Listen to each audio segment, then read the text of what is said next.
মানে আমি একটা কথা বলি প্রায় যে কারো যদি 6 বিঘা জমি থাকে, এটা লিজ নিয়ে নিজের জমি হোক, যদি 6 বিঘা জমি কেউ লিজ নিয়ে অর্থাৎ নিজে চাষ করতে পারে আমাদের এই পরিকল্পিত উপায়ে, তাহলে সে প্রত্যেক মাসে সব খরচ খরচা বাদ দিয়ে 1 লক্ষ টাকা ইনকাম করতে পারবে।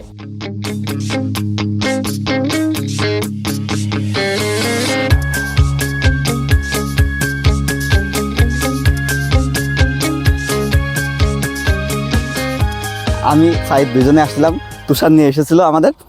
তো মূলত এখানে যে চাষি আছেন, তো উনি হচ্ছে চাষাবাদ করেন, উনি শিক্ষিত একটা ছেলে, বেশ ভালো লাগলো। অনেক ধরনের চাষাবাদ আছে। তো উনি হচ্ছে ঝাল, এই যে মালচিং পদ্ধতিতে ঝাল, এটা করতে আসলে খুব বেশি সাহস পাচ্ছিলেন না। কারণ প্রথমত আমরা চাষে বা যে কোনো বিজনেসে, আমরা বিজনেসের লজিকগুলো আমাদের সবসময় ভুল থাকে, বিশেষ করে কৃষিতে। এটার ভুলটা হচ্ছে কেমন, যে আমরা এখান থেকে একটা রিটার্ন চাচ্ছি, কিন্তু রিটার্নের জন্য যে পরিমাণে ইনভেস্ট করতে হবে সেই ইনভেস্টটা আমরা করতে চাই না। তো দেখেন এখানে মালচিং করার কারণে আনুমানিক কত টাকা খরচ হয়? এই 7,000 টাকা, 7,500 টাকা খরচ এখানে হয়েছে, তাই তো? তাই এখানে অর্ধেক হচ্ছে 7,500, অর্ধেক 3,500 টাকা খরচ হয়েছে। 1 বিঘাতে কত খরচ হয়?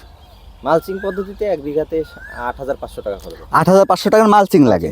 আর টোটাল এই যে প্রসেস করাটা, মালচিং লাগে 8,500 টাকা। লেবার কস্ট আমরা ধরি সর্বোচ্চ 20টা লেবার লাগে, এক একটা লেবার 400 টাকা করে, 16,000 টাকা, 17,000 টাকা।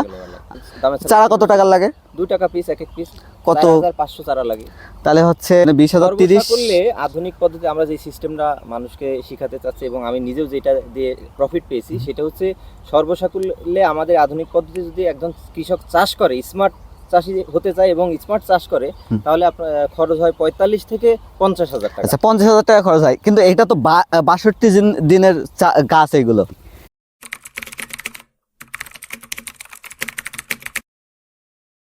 আচ্ছা, এখানে আমরা 45,000 টাকা খরচ করছি। 45,000 টাকা। এখন কত টাকা ঝাল বিক্রি করতে পারবো?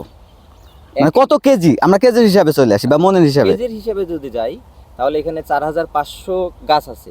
ধরলাম একটা সিজনে চাষ করতে গেলে অনেক গাছ অসুস্থ হয়ে মারা যায়, অনেক গাছ রোগ আক্রান্ত হয়। এই রোগ আক্রান্ত গাছের চারা যদি 500 এভারেজ বাদ দিতে পারি, আমরা 4,000 চারা থাকে। 4,000 চারা থেকে আমরা আমাদের এই গাছের এবং এই জাতের যেই শেষ পর্যন্ত ক্যালকুলেশন, এক একটা গাছে 4 কেজি ফল দিবে। তো 4 কেজি ওইখান থেকেও ধরেন বাদ দিলাম, আমি এখানে বাদ দিলাম আরো 2 কেজি, থাকছে মাত্র 2 কেজি। এখন আপনি হিসাব করেন 130 টাকা করে কেজি, এক এক গাছ থেকে যদি 130 টাকা কেজিতে, মানে এখানে হচ্ছে আমরা 8,000 কেজি ঝাল পাচ্ছি।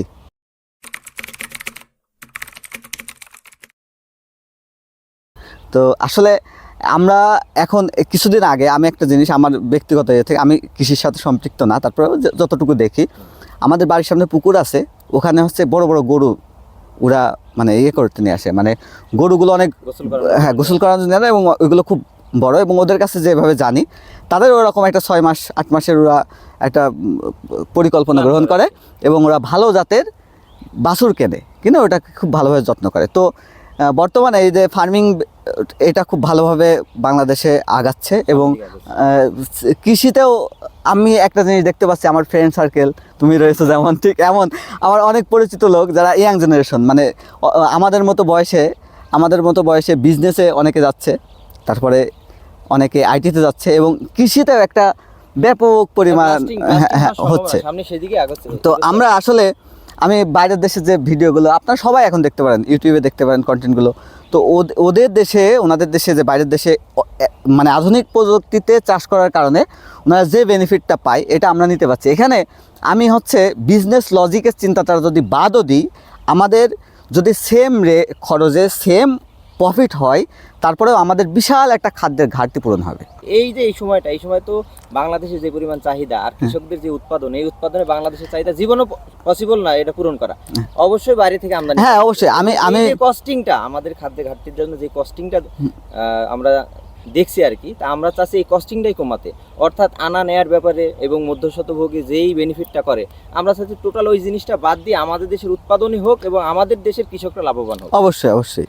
আরেকটা বিষয় হচ্ছে, বাংলাদেশের মাটিটা আসলে এত সুন্দর মাটি, এমনও দেশ আছে বিশ্বে যে তাদের নিজস্ব মাটিতে তারা কোনো কৃষি পণ্য উৎপাদন করতে পারে না, অথচ আমাদের দেশের মাটিতে যে কোনো জায়গায় যদি বীজ পোতা হয়, তাহলে সেই বীজটা থেকে, হ্যাঁ, আমি ওই যে জীবননগরে দেখলাম হচ্ছে আঙুর, ওরা চাষ করছে বিদেশে অনেক বাণিজ্যিক ফল ভাবে। আছে, আঙ্গুর, কমলা, তারপর মালটা, তোমাদের হ্যাঁ ড্রাগন। তোমাদের নিজেদেরই আমাদের কমলা নিজেদের রয়েছে, আছে, কমলা আমাদের বেশ কমলা এবারে ধরেছে, সুন্দর এবং সাইজও হয়ে আমরা গেছে। আশা রাখছি যে আমাদের কমলা আমরা এবার থেকে বেনিফিটেড হব। আমাদের খাদ্য ঘাটতিতে যেমন এটা একটা ব্যাপক ভূমিকা রাখবে খাদ্য ঘাটতি পূরণ করতে। আমরা মূলত দুইটা জিনিস নিয়ে কাজ করছি, একটা হচ্ছে দেশের খাদ্য ঘাটতির যে যুদ্ধ আর কি, সেই যুদ্ধের শরিক হতে, আর আরেকটা জিনিস সেটা হচ্ছে বাংলাদেশে কিন্তু বেকার সমস্যার একটা বিশাল একটা প্রকট আছে। যেই পরিমাণ বেকারের সংখ্যা সেই পরিমাণ খাত নেই, কিন্তু একমাত্র কৃষিটাই আছে এরকম বড় একটা পরিসর যেখানে ফাঁকা আছে। একজন ইচ্ছা করলে বেকার, শিক্ষিত বেকার এসে এখানে হাল ধরতে পারবে এবং প্রশিক্ষিত হওয়ার মাধ্যমে সেই কৃষিতে ক্যারিয়ার করতে পারবে। আচ্ছা, প্রশিক্ষণের বিষয়ে তোমরা কি কোন ধরনের মানে সাপোর্ট দিচ্ছ? যে একজন যদি নতুন চাষি, সেই এক্সাম্পল হিসাবে আমি চাষের সম্পর্কে কোনো বিষয়ে জানি না, এখন আমার জমি আছে, আমি চাষ করব, এখন এই বিষয়ে তোমরা কি আমার সহযোগিতা করতে পারবে? Good point. আমরা আসলে এই পয়েন্টটা নিয়ে কাজ করছি যে আধুনিক স্মার্ট কৃষক হওয়ার জন্য আপনাকে যে চাষাবাদে খুব বেশি জানা লাগবে এরকম না বিষয়টা। আপনি যদি শিক্ষিত তরুণ বেকার হন, আপনি আমাদের কাছে আসবেন, আমরা আপনাকে চাষ প্রক্রিয়ার মাধ্যমে, বাস্তব অভিজ্ঞতার মাধ্যমে তাদেরকে আমরা এবার প্রশিক্ষিত করে তুলব। এর কারণ, এর মাধ্যম হতে পারে আমরা বিভিন্ন সময় ট্রেনিং প্রোগ্রামের আয়োজন করি, আমরা বিভিন্ন সময় কাস্টমারদের কলের মাধ্যমে তাদের জমি ভিজিট করি, কিভাবে বেড তুলবে, কিভাবে মালচিং পারবে, তারপরে কিভাবে কোকোপিটের চারাটা রোপণ করবে এবং কতদিন বয়সের চারা রোপণ করবে এবং কোন জাতটা কোন সময়ে কোন ওয়েদারের সাথে তাল মিলিয়ে টিকে থাকতে পারবে, এই সমস্ত ক্যালকুলেশনগুলো একজন মানুষকে আমরা শিখাই। আর আপনি নিশ্চয়ই হচ্ছে একটা জিনিস ভাবেন আপনারা, যে যখন একজন মানুষ কোনো কাজে প্রশিক্ষণ গ্রহণ করতে যাবে, বিশেষ করে কৃষিক্ষেত্রে, তাহলে তার পক্ষে যদি ভাবা এটা বোকামি হবে যদি ভাবে যে আমি 10 থেকে 15 দিনে এই জিনিসটা, টোটাল জিনিসটা অর্জন করব। প্রশিক্ষণ গ্রহণ করার, যে কোনো প্রশিক্ষণে যদি আপনি প্রশিক্ষণ প্রাপ্ত হতে চান, তাহলে আপনাকে অবশ্যই একটা দীর্ঘমেয়াদী প্ল্যান করতে হবে শেখার জন্য। তা আমি সেক্ষেত্রে এই কৃষির ক্ষেত্রে বলবো, মাত্র 6 মাস যদি কেউ নিজের এই প্রশিক্ষণ ট্রেনিং গ্রহণ করার পর আমাদের সাথে বাস্তব কাজে লিপ্ত থাকে, তাহলে 6 মাসেই তার দ্বারা সম্ভব কৃষিক্ষেত্রে মোটামুটি দক্ষতা অর্জন করা এবং সামনে আস্তে আস্তে লাভের মাধ্যমে সে নিজেকে স্বয়ংসম্পূর্ণ করতে পারা। আরেকটা বিষয় বলি, কোকোপিট আর হচ্ছে সাধারণ চারার, মাটির বেডের চারার বিষয়টা বলি। আমার হাতে এই মুহূর্তে কোনো চারা নেই, তবে মাটির বেডের চারার যে গঠনটা বলি, মাটির বেডের চারা যখন মাটি থেকে তোলে, বেড থেকে তোলে, তাহলে মূল শিকড় বাদে আশেপাশের সাইডের ম্যাক্সিমাম শিকড় ছিঁড়ে যায়। একটা জিনিস খেয়াল করবা, যখন মাটিতে রোপণ করে ওই চারাটা, তখন সাধারণ চারার কথা বলছি, ওই চারা সাইডের শিকড় গজিয়ে তারপরে নিজেকে স্বয়ংসম্পূর্ণ খাদ্যের জন্য প্রস্তুত করতে তার সময় লেগে যায় 7 থেকে 8 দিন। পক্ষান্তরে যে কোকোপিটের চারাটা, এই চারাটা মাত্র 24 ঘন্টায়, আমরা যেহেতু চারা তুলি প্রত্যেকটা শিকড় ভালো থাকে, এই শিকড়ে খাদ্য গ্রহণ করা সহজ হয়। মাটিতে রোপণের 24 ঘন্টার মধ্যেই খাবার নিতে পারে এবং 7 থেকে 8 দিনে ওই দেশি চারা ছাড়া 10 গুণ বৃদ্ধি হয়। তো আসলে 62 দিনে এরকম একটা জিনিস ঘটে যে ওই সময় মাটির চারা তোমার হচ্ছে 15 থেকে 20% মারা যায়, এটা কনফার্ম মারা যায়। সেই দিক থেকে আমাদের কোকোপিটের চারা মারা যাওয়ার রেট হয়তো বা 5%, আমি বলবো না যে 100%, 5% হয়তো হতে পারে। আচ্ছা, তো আমরা একটা মজার কথা বলি, সেটা হচ্ছে আমরা আগে আমার নিজের ফ্যামিলির কথাই বলি বা আমাদের আশেপাশের ফ্যামিলিগুলো ছিল এরকম যে আমরা কিন্তু চাষি ফ্যামিলির সন্তান, কিন্তু আমরা চাষি না। তো বিষয়টা হচ্ছে এরকম যে আমাদের ফ্যামিলিতে চাষ হতো, আমি ছোটোবেলায় দেখেছি, এবং আমাদের বলতো তোমরা লেখাপড়া শিখে চাকরি বাকরি করবা বা ব্যবসা করবা, ডাক্তার ইঞ্জিনিয়ার, আগে তো ডাক্তার ইঞ্জিনিয়ারই হতে বলতো। হ্যাঁ, তো চাষ যাতে তোমাদের না করা লাগে, ঠিক আছে, এটা কিন্তু একটা বিশাল ফ্যাক্ট। হ্যাঁ, মানে এখনও আমরা মানে বাড়িতে যদি কখনো বলি যে আমাদের যেমন অনেক জমি রয়েছে, 30 বিঘার উপরে চাষ করার মতো জমি আছে আমাদের, তো এই জমিগুলোতে চাষ করি না, আমরা সব লিজ দেওয়া। কারণ কি, ওই যে চাষ করা সম্ভব না বা চাষে লাভ নেই। প্রথম কথা, চাষে লাভ নেই। যে তুমি গায়ে গতরে, এর আগে আমাদের গ্রামের একটা কথা ছিল এরকম, মানে এখনও বলে যে তুমি গায়ে গতরে খেটে যতটুকু করবা অতটুকুই তোমার ডাল ভাত হয়ে যাবে। তো এখন চাষ আর চাষ না, চাষ একটা বিজনেস, এখন বিজনেস। আমরা এই কনসেপ্টে মানুষকে দিতে চাচ্ছি, আপনি চাষটাকে চাষ হিসেবে নেন না, আপনি জাস্ট বিজনেস আকারে নেন। দেখুন যখন আপনি একটা যে কোনো কনসেপ্টে চাষটাকেই, এখন যে কথাটা আমার শুনছেন, আপনি যদি এখনই কনসেপ্ট চেঞ্জ করেন যে আমি 1 বিঘা চাষ করি, আসলে চাষটা যদি বিজনেস নামকরণ করেন, তখনই আপনার ব্রেনের ভিতরে কিন্তু আলাদা একটা পারসেপশন তৈরি হচ্ছে। আমি বলছি এই জিনিসটাই, যে আমরা চাষটাকে চাষ হিসেবে দেখবো না, আমরা চাষটাকে বিজনেস হিসাবে দেখবো। আমরা এতক্ষণ যে ক্যালকুলেশন করলাম, 1 বিঘা হইতে 4000 যে চারা, 4000 চারার 1 কেজি 2 কেজি করে উঠলে এক একটা গাছ প্রতি এখন যে বাজার দর, তাতে দাঁড়াচ্ছে 260 টাকা কেজি। এবার আপনি যোগ করে দেখুন যে 260 গুণ 4000 অ্যামাউন্টটা আপনি দেখতে পারবেন আর কি।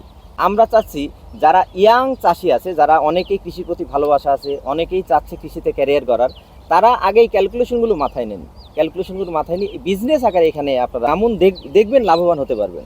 আমার যে ধারণা এখানে হচ্ছে আমাদের অঞ্চলে 1 বিঘা জমি লিজ নিতে 1 বছরের জন্য নেয় হচ্ছে 20,000 টাকা থেকে 25,000, 50,000 টাকা হিসাব একটা ধারণা করা হলে তাহলে 75,000 টাকা খরচ হবে আমাদের জমি, কিন্তু চাষ করা যাচ্ছে তো চাষ করা যাবে 1 বছরের ভিতরে, 1 বছরে যদি প্রপার হয়ে যায় তাহলে 2 বার পারা যাবে। 2 বার চাষ করা। আমার আরেকটা ছোট্ট একটা ক্যালকুলেশন আছে, এটা দেখাই। এই জন্য মানে আমি একটা কথা বলি প্রায় যে কারো যদি 6 বিঘা জমি থাকে, এটা লিজ নিয়ে নিজের জমি হোক, যদি 6 বিঘা জমি কেউ লিজ নিয়ে অর্থাৎ নিজে চাষ করতে পারে আমাদের এই পরিকল্পিত উপায়ে, তাহলে সে প্রত্যেক মাসে সব খরচ খরচা বাদ দিয়ে 1 লক্ষ টাকা ইনকাম করতে পারবে। এটার ক্যালকুলেশনটার ব্যাপারে একটু ছোট্ট বর্ণনা দিই। সেটা হচ্ছে এখন যে ঝালের হিসাব দিলাম, ঝালের হিসাবে 1 বিঘাতে ঝালে তাহলে আসছে তোমার হচ্ছে কিছু না হলেও 2 থেকে 2.5 লক্ষ টাকা। এরপরে এখন যদি কেউ পেঁপে লাগাতে পারে, পেঁপের দাম 1 কেজি পাইকারি যাচ্ছে 45 টাকা। অর্থাৎ আমাদের যে হিসাব 400 চারা লাগে, 420টা, 420-এর ভেতরে সব বাচ্চা দিয়ে আমরা ওইখানে 4 থেকে 5 লক্ষ টাকা পাবো এই মুহূর্তে যদি বিক্রি করতে পারি। এবং শীতের আগে যে টমেটোটা খাই আমরা বাজারে, আমরা কিন্তু শখ করেই বেশি দাম বিধায় কিন্তু হয় 1/2 কেজি না 1 পোয়া 250 গ্রাম যে টমেটো একটা সুন্দর জিনিস, ওই সময় যে টমেটো বাজারে নিয়ে আসতে পারে তাহলে 1 বিঘা টমেটো হইতে 3 থেকে 3.5 লক্ষ টাকা এখান থেকে ইনকাম করা সম্ভব। তো এই হিসাবগুলো আসলে দর্শকবৃন্দ আপনাদের উদ্দেশ্যে বলা, এটা মিলিয়ে নেবেন আপনারা যে 6 বিঘা জমি যদি এইভাবে আপনারা ঘুরিয়ে ফিরিয়ে প্রত্যেকটা সিজনে সুন্দর ফসল আনতে পারেন তাহলে মাসে 1 লক্ষ টাকা ইনকাম অনায়াসেই হবে। তো এইভাবে ছোটোভাবেই শুরু করা যায়। এই বিজনেস সম্পর্কে যদি কোনো পরামর্শ লাগে, কোনো সহযোগিতা লাগে, আমার বন্ধু সাইদ আছে সবসময় আপনাদের জন্য। তো আমি চেষ্টা করবো তার কন্ট্যাক্ট ইনফরমেশনটা আপনাদের সাথে শেয়ার করতে। সবাই ভালো থাকবেন। আসসালামু আলাইকুম। আসসালামু আলাইকুম।